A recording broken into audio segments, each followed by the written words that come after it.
war ku saabsan diyaaradii maanta ka degatay magaalada Hargaysa oo Dhalisay dood aad u weyn ayaan idin haynaa daawadayaal waxaan idinka codsanaynaa in aad subscribe noo saartaan channelka Mahiye Media Production isla mar ahaantaasina la wadaagtaan asxaabtiina aad baad u mahadsantihiin wararkan ka helayna magaalada Hargaysa gaar ahaan garoonka diyaaradaha magaalada Hargaysa Cigaal International Airport ayaa sheegaya in maanta halkaasi ay ka degtay diyaarad laga leeyahay dalka Ethiopia xilli ay dawladda federaalka ee Soomaaliya joojisay duulimadyadii caalamiga ahaa ee dalka imaan jiray si looga hortago cudurka halista ah ee coronavirus.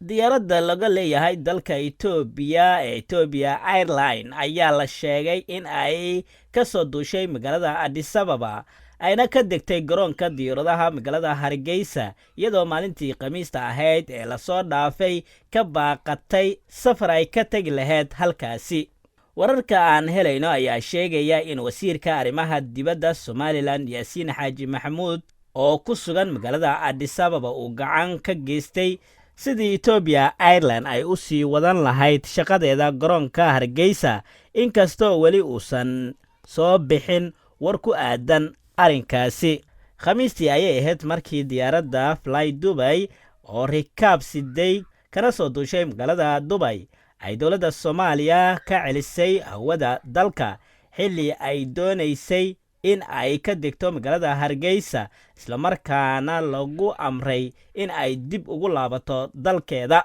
isku soo wada duub dawladda federaalka ee Soomaaliya ayaa arrinkan kaga gun leedahay sidii ay uga hortagi lahayd cudurka halista ah ee coronavirus. waa Mahiye Media Production oo aad ka dhageysanayseen warkaasi. fadlan waxaan idinka codsanaynaa inaad subscribe saartaan channelka si aad ula socoto warbixinada aan idin soo xulno ee Soomaaliya.